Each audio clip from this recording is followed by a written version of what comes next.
So here we are going to see how to geometrically approach the root of an equation by false position method. So we have an equation f of x equal to 0 and we have to find some number c such that when we plug this c in the function it becomes 0. Then we will say that c is the root of this equation f of x equal to 0. So we know a result from calculus that if a function f of x is continuous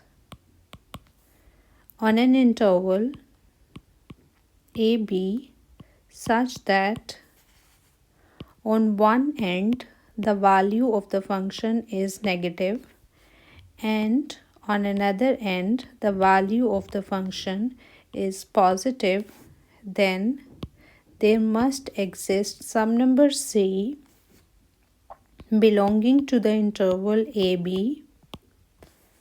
where f of c will be 0, means c will be the root of this equation f of x equal to 0. So suppose that we have a continuous function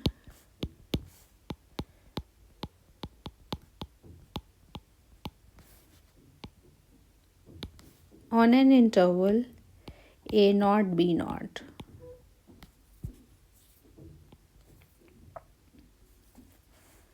And we also have f of a naught negative and f of b naught positive. Let's, based on this information, sketch a graph. Let's say we have a naught here and b naught here. And f of a naught is negative. So the value of the function at a naught is negative. Let's mark it somewhere here. And value of the function at b naught is positive. So let's mark it somewhere here. Now we know that the graph of f of x is continuous. So we will join this point with this point. Now what are the coordinates of this point? A naught, f of a naught, and the coordinates of this point are b naught, f of b naught. You can see that this graph is cutting x-axis at this point. So this point is our root. Means this point will give us the root of an equation f of x equal to 0. F of x is y and y at this point is 0. Now we have to approach towards this root. So false position method is also called the method of secants. So we will draw the first secant line. And how shall we draw this secant line? Since our starting interval is a naught b naught, so we will join the point a naught f of a naught with the point b naught f of b naught by a straight line. We can see that this straight line has cut x-axis at a point and we are going to name it as c naught. Now we can see that our main interval a naught b naught is divided into two parts.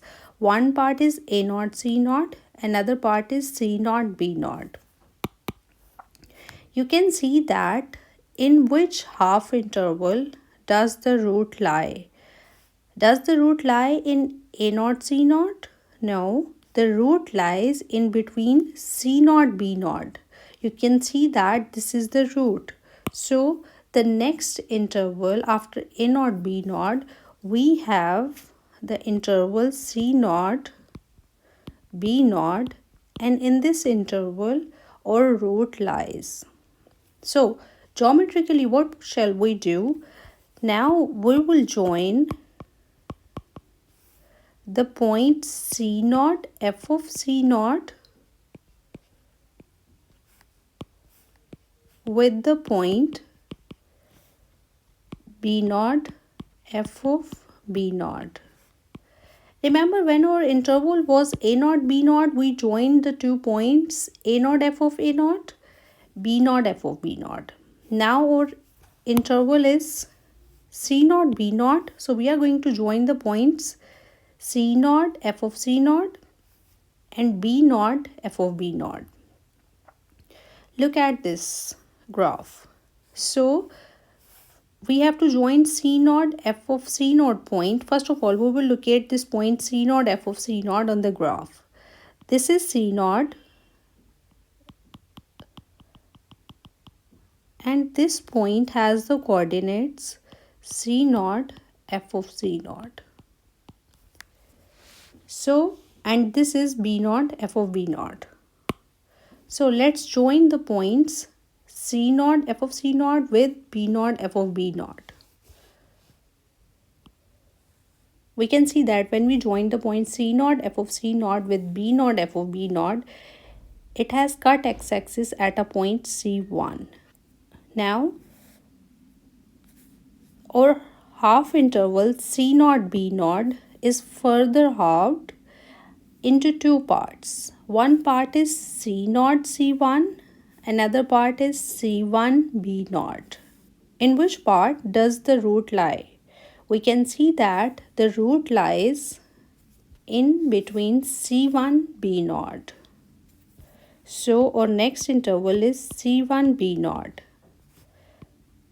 When we have the next interval, so we join the points C1, f of C1 with the point B naught, f of B naught by a straight line. We have to join this point C1, f of C1. First of all, we have to locate this. If this is C1, so corresponding to C1 on the curve, this point is C1, f of C1. We have to join this point C1, f of C1 with the point B naught, f of B naught. And when we join this by a straight line, we can see that the straight line actually cuts through the root and we get C2. So C2 here is the root. So we will say that C2 is the root of the equation f of x equal to 0.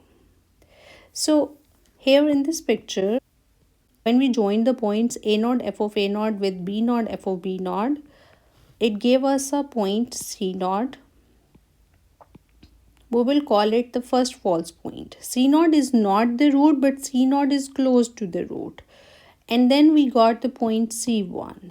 Then we got the point C2, which is the root. So this is how we locate false points. We are calling C's as the false points, but one of these false point will be the root of an equation that we are looking for. This is how we geometrically approach towards the root. Let's very quickly draw a graph. So we start with 2 points A naught, B naught, and we have a graph for f of x, which is continuous on an interval A naught, B naught, such that on A naught the value of a function is negative, so we mark it here. The value of a function on B naught is positive, so we mark it here. We have two coordinates A naught, f of A naught, and we have B naught, f of B naught. Now we know that the graph is continuous in between A naught and B naught, so we join this point with this point. So this is the curve, this is the graph, and this graph is cutting x-axis at this point, and we call this point, this x, as the root. We have to approach towards this root. So first step we shall do is we will join the 2 points opposite to a node and opposite to b node by a straight line or a secant line. When we do that, this straight line cuts x-axis at a point. We denote it by C naught and we call it the first false point. Why false point? Because C naught is not the root. Root is this point. But C naught is close to this root. So C naught is the first false point. Now our interval is halved. First we had the interval A naught B naught. Now we have the interval A naught C naught and C naught B naught. But our root lies in the interval C naught B naught. So our interval is C naught B naught. So we join f of C naught with f of B naught. F of C naught go against the point C naught on the graph. This is f of C naught. And we join it with f of B naught. F of B naught is corresponding to this point. This is f of B naught. So join f of C naught with f of B naught by a straight line. Once you do that, you get another false point, which is C1 on x-axis. Now the root lies in the interval C1 B naught. So you join f of C1 with f of B naught. F of B naught is this, and f of C1 is, for the point, this point C1, go down on the graph. This point is f of C1. So join f of C1 with f of B naught by a straight line. So when you join f of C1 with f of B naught by a straight line, this straight line actually passes through this root. So you say that C2 is the root. This is how we geometrically approach towards the root of an equation by using the false position method.